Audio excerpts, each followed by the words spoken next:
안녕하세요. 본저 스튜디오의 홍조현 팀장입니다. 최근 강원도에 차이나타운을 짓겠다는 것이 최근 큰 논란이었죠. 강원도는 춘천과 홍천 일대에 대규모 한중문화타운을 조성하겠다는 것을 발표하였죠. 이 발표가 있은 직후 청와대 청원 게시판에는 대규모 차이나타운의 건설을 취소하려는 건의가 올라왔고 순식간에 60만 명이 넘는 국민들의 동의를 얻으며 그 계획이 중단된 사건이 있었습니다. 국민들이 중국문화타운을 강원도에 설립하는 것에 강력히 반대한 것에는 그동안 중국이 벌였던 행각에 대한 강력한 반중 심리가 작용한 것으로 보입니다. 과거부터 중국은 다양한 방법을 통해 한국의 역사와 문화를 자신들 것으로 편입시키려는 동북공정을 치밀하게 진행해 왔었죠. 최근 들어서는 그 도를 넘어서 한국의 전통 음식인 김치는 사실 자신들이 원조이며 한복 또한 중국의 왕실에서 입던 옷이 한반도에 전파되었다는 등 근거 없는 주장을 펼쳐 한국인들의 반중 심리를 자극한 바 있죠. 자, 이런 상황에서 갑자기 강원도는 홍천과 춘천 일대에 대규모 중국문화단지를 조성하겠다는 발표를 했으니 당연 국민들은 이것을 좋게 받아들일 수가 없겠죠. 왜 대한민국의 땅에 대규모 돈을 들여서 중국의 문화를 알리는 문화타운을 설립하겠다는 건지 저 또한 잘 이해가 되지 않습니다. 이것 또한 동북공정의 일환 아니야? 라고 생각할 수밖에 없는 상황인데요. 그렇다면 모든 것을 알고 계신 허경영 총재님께서는 과연 중국의 동북공정에 대해 어떤 생각을 가지고 계신지 한번 들어보겠습니다. 그러면 중국의 동북공정은 이제 영토에서 문화공정으로 바뀌었어. 네. 문화. 네. 그 문화공정에서 제일 중요시 하는 게 역사공정이에요. 쟤들이 만들어낸 게 홍산문화. 예. 그게 순수한 우리 문화거든. 그렇죠. 네. 근데 그 홍산문화가 중국 문화다. 예. 이렇게 편입했잖아. 그래서 지금 중국에 가면 교수들은 홍산문화가 자기들 거다. 네. 그러나 근데 요즘 들어서 뭐 한복이라든가 김치마저 원래 자신들의 문화인데 그게 한반도가 영향을 받아서 이렇게 그거는 이제 나갔다. 음식 문화를 갖다가 예. 또 홍산 문화를 가져가고 예. 그다음에 김치 문화, 네. 음식 문화 쪽으로 가져가는 거야. 네. 그러니까 중국은 안 만드는 음식이 없는 나라야. 수백 수천 가지 음식이 있잖아. 그러니까 뭐 우리 김치는 그 사람들한테는 기본이라고 생각하지. 그럼 계속되는 이 동북공정에 대해서 어떻게 해야 될까요? 그러니까 그 내가 나타나서 아시아를 통일하고 세계를 통일할 때까지는 계속되지. 이미 중국은 아시아 전체가 자기들의 속국이라고 생각하고 있지. 네. 그래서 이번에 지금 미얀마 사태도 중국이 일으키는 거란 말이야. 중국의 동북공정은 예전부터 진행되어 왔고 앞으로도 계속될 것으로 보입니다. 중국은 과거부터 꾸준히 해오던 동북공정 프로젝트를 계속 꾸준히 열심히 해왔던 것뿐이고 다만 현재 대한민국의 정부가 그들의 뜻에 너무나 잘 순응하고 잘 따라와 줄 뿐인 것으로 보여요.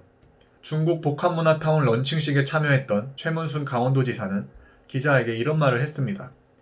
복합문화타운은 수천 년의 깊이와 폭을 가지고 있는 중국 문화를 강원도와 대한민국 그리고 전 세계에 알리기 위한 문화타운입니다. 인위적으로 고급스럽게 중국 문화를 한 군데 모아서 세계에 자랑할 수 있는 복합문화타운은 세계 최초의 사례가 되겠습니다. 얼마나 중국의 문화가 뛰어나면 중국의 문화를 알리는 시설을 대한민국에 설립하여 전 세계에 중국 문화의 뛰어남을 알리겠다는 것인지 저는 잘 모르겠어요. 관광객을 유지하고 지역 경제를 활성화하기 위함이라고도 하는데 굳이 한국에 놀러와서 중국의 문화를 체험하기 위해 차이나타운을 방문하려는 사람은 과연 얼마나 될지 의문입니다. 그리고 인위적으로 고급스럽게 중국 문화를 한 군데 모아서 세계에 자랑을 한다는데 왜 그런 문화타운을 한국에 만들겠다는 것인지 한국은 중국보다 문화적으로 우매한 국가이기 때문에 대국의 문화를 섬겨야 한다는 것인지 저는 잘 이해가 되지 않습니다. 효제, 충신, 예의, 염치, 성신해제, 화복봉 이 18가지의 민족 정신이 우리의 정체성이에요. 우리는 그런 민족이다 이 말이지. 이거는 중국도 이게 없어요. 그래서 중국이 우리 보고 동방예의지국이라고 그래. 그래서 중국 문화는 실패한 거예요. 왜? 동방예의지국에서 벗어나 버린 거야. 문화 자체가 홍상문화, 우리 문화를 갖다가 땜빵질 해가지고 가지고 있는 게 중국 민족이야. 그게 묘하게 중국은 그 문화 자체가 없어요. 그러니까 우리 한민족은 언어도 세계적인 언어에다가 문화도 아주 역사와 전통이 있는 문화를 가지고 있다 보니까 임금 입는 옷이 구장복이야. 9장의 옷을 입어요. 아무리 활을 쏴도 안 들어가. 그럼 이런 구장복을 입는 이런 문화가 옷 하나마다 색깔, 컬러, 디자인이 항상 오행에 맞춰져 있어. 이런 민족이 어디에서 임금이 한번 행렬하면요 따라가는 게 세계에서 제일 많아. 따라가는 행렬이. 그거는 누가 흉내도 못 내. 임금이 한번 가는데 그 따라가는 그 행렬 한번 좀 봐. 세계 최고예요. 허경영 총재님의 말대로라면 오히려 한민족이 중국인들보다 앞선 문화를 가진 민족이고 유전학적으로도 더 발전되었으며 더 깊고 유서가 있는 문화를 가지고 있는 민족인데 그런 우리가 왜 무엇이 아쉬워서 무엇이 모자라서 중국 문화타운을 한국에 설립해야 하는 것인지 저는 잘 이해가 되지 않습니다. 차라리 한국의 전통과 문화를 알리는 대규모 관광단지라면 모를까요? 이렇듯 현 정권을 잡은 여당의 친중행보는 정도의 수준을 넘어 보입니다. 새해가 되자 예를 갖춰 인민들에게 새해 인사를 건네는 고위 관료들. 서로가 마치 누군가에게 잘 보이려는 듯 공손히 새해 인사를 중국 인민들에게 건네죠. 또 대통령님께서는 새해를 맞아 중국인들이 사용하는 틱톡에서 따스한 인사를 건네기까지. 중국은 산봉우리 같은 나라라고 칭송하며 작은 나라 대한민국도 그 뜻에 함께하겠다고 다짐하는 모습까지. 이렇게 중국을 섬기는 정치인들, 그들이 섬기는 것은 대한민국의 국민인 것인지 아니면 중국인 것인지 저는 한번 물어보고 싶습니다. 분명 중국이라는 나라는 강국이고 한국은 중국과 긴밀한 관계를 유지해야 하는 것임에 틀림없지만 균형 있는 외교를 지향해야 하는 한국의 지형적 특성을 고려할 때 지금의 외교는 너무나 한쪽으로 치우쳐져 있어 보입니다. 아니 우리가 뭐가 아쉬워서 중국에게 잘 보이려고 갖은 애를 써야 하나요? 왜 대한민국이라는 땅에 중국인들의 문화의 우수함을 알리는 문화타운을 조성하려 애걸복걸 하냐 말이죠. 자, 그래서 결국 강원도에 설립하기로 하였던 중국 복합문화타운 건설 계획은 중단되었고 사업 전면은 재검토된다고 합니다. 하지만 취소된 것은 아니고 사업을 재검토하겠다는 것이니 이는 앞으로도 더 지켜봐야 할 문제로 보입니다. 자, 이 차이나타운 논란과 더불어 한번 짚고 넘어가고 싶은 문제가 있습니다. 바로 국적 인정 문제입니다. 대한민국은 1948년 국적법이 제정된 이후로 현재까지 혈통주의를 유지하고 있습니다. 그러니까 부모 중 한 명이 대한민국의 국민일 경우에 그 자녀에게 한국 국적을 부여한다는 것이에요. 하지만 현재 정부에서는 출생지를 기반으로 한 한국 국적 인증 제도를 준비 중이라고 합니다. 그러니까 한국에서 태어난 외국인의 자녀에게도 한국 국적을 부여하는 것이에요. 한국에 여행 온 외국인이라 할지라도 일단 한국에서 아이를 낳았다면 그 아이는 대한민국의 국민이 되는 것이죠. 이러한 법안을 추진하고 있는 근거는 외국인 우수 인재를 놓치지 않기 위해서 그리고 생산인구 감소로 인한 경제 문제를 해결하기 위해서라고 말합니다. 그러니까 대한민국의 출산 정책이 실패로 돌아가면서 생산인구가 급감소하게 되니 이 문제를 해결하기 위해서 외국인들에게 한국 국적을 부여하여서 저출산 문제를 메꾸겠다는 것이에요. 지금까지 200조가 넘는 예산을 쏟아부어 저출산 문제를 해결하려 했지만 그 정책이 실패로 돌아가고 보육 지원을 늘리고 양육수당을 지급해봤지만 출산율이 증가하지 않자 이제는 외국인들의 자녀들에게 한국 국적을 주어서 인구 감소 문제를 해결해보겠다는 것이에요. 뭐 그리 나쁠 것도 없을 것 같은데 미국이나 다른 나라도 그런 법안을 시행하고 있잖아 라고 생각할 수도 있습니다. 하지만 대한민국의 경우 그 상황이 더 심각합니다. 현재 한국의 출산율 2020년 0.84명을 기록하였죠. 해마다 아이를 낳는 출산부의 수가 기하급수적으로 줄고 있는 것이 대한민국의 현실입니다. 이런 와중에 또 한반도를 호심탐탐 넘보고 있는 국가가 있죠. 바로 북한과 중국입니다.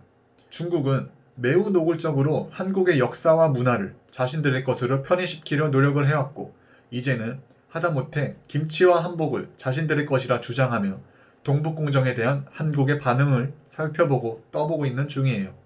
이렇게 호시탐탐 한반도를 노리고 있는 중국. 이 중국이 가지고 있는 가장 강력한 무기는 바로 인구수입니다. 이런 상황에서 한국이 출생지를 기반으로 한 국적법을 적용하겠다고 하면 수많은 중국인들이 한국에 몰려와서 아이를 낳고 한국 국적의 2세를 얻을 수가 있게 되는 것이죠. 굳이 한국 사람을 만나서 한국에서 결혼을 해서 한국에 살지 않아도 중국인 여자가 한국에 와서 아이를 낳기만 한다면 그 아이는 한국인이 되는 것이에요. 이렇게 되면 중국에게 있어선 한국을 흡수할 수 있는 너무나도 좋은 상황인 것이죠. 과거에는 고도의 훈련을 시켜서 중국인 스파이를 다른 나라에 보내왔다면 이제는 그 나라의 국적을 가진 스파이를 길러낼 수가 있게 된 것이에요. 가뜩이나 현재 대한민국은 세계 최저의 출산율을 기록해가고 망해가고 있는데 거기에 또 한국의 정치는 중국의 자본에 잠식되어서 고분고분 중국몽을 함께하고 있고, 한국의 젊은 남녀들은 성갈등으로 서로가 서로를 혐오하며 알아서 분열이 되고 있는 상황이에요. 중국으로선 자신들이 가지고 있지 못한 뛰어난 식문화, 예절문화, 한류문화를 통째로 흡수할 수 있는 절호의 기회가 생기는 것이죠. 또한 한국은 지리학적으로도 중국과 굉장히 가깝습니다. 거기에다가 땅은 좁지만 바다, 계곡, 산, 호수 등 너무나도 좋은 자연경관과 시설이 잘 갖추어져 있는 게 대한민국이라는 나라죠. 또 한국의 음식이나 물건들도 가격은 저렴하면서 품질은 좋고, 중국으로선 이렇게 메리트가 있는 나라를 인구수를 이용해서 자신들의 손에 넣을 수 있는 절호의 기회가 생기는 것이죠. 저는 그래서 이 법안을 추진하는 정치인들은 중국에게 어떤 물질적 지원을 받는 건 혹시 아닐까 라는 생각을 해보기도 합니다. 물론 지금까지 제가 하는 말은 모두가 다 공식적으로 인정받지 않은 개인적인 뇌피셜일 뿐입니다. 이렇게 국적법마저 중국과 외국인들에게 유리한 쪽으로 개정된다면 대한민국의 국민들과 미래는 과연 보장될 수 있는 것인지 의문이 듭니다. 그리고 정말 이 출생지 중심의 국적법은 대한민국의 국민과 나라의 미래를 위해서 시행하려는 것인지 이 또한 의문입니다. 아니, 허경 총재님의 말대로 애 낳으면 3천만 원 출산 정책을 미리 시행했더라면 이렇게 생산 인력이 부족해서 외국인으로 대체하겠다는 상황은 단연 벌어지지 않았을 거란 말이죠. 이렇게 현재 대한민국은 기로에 서 있습니다. 대한민국이 앞으로도 계속 이대로 가다 보면 20, 30년 후에는 우리 민족이 중국과 일본의 식민 지배를 받으며 또다시 나라 잃은 아픔을 겪게 될지 모르는 상황이에요. 지금과 같이 나라가 휘청이고 있을 때에는 어떤 확고한 신념을 가진 강력한 지도자가 필요할 때입니다.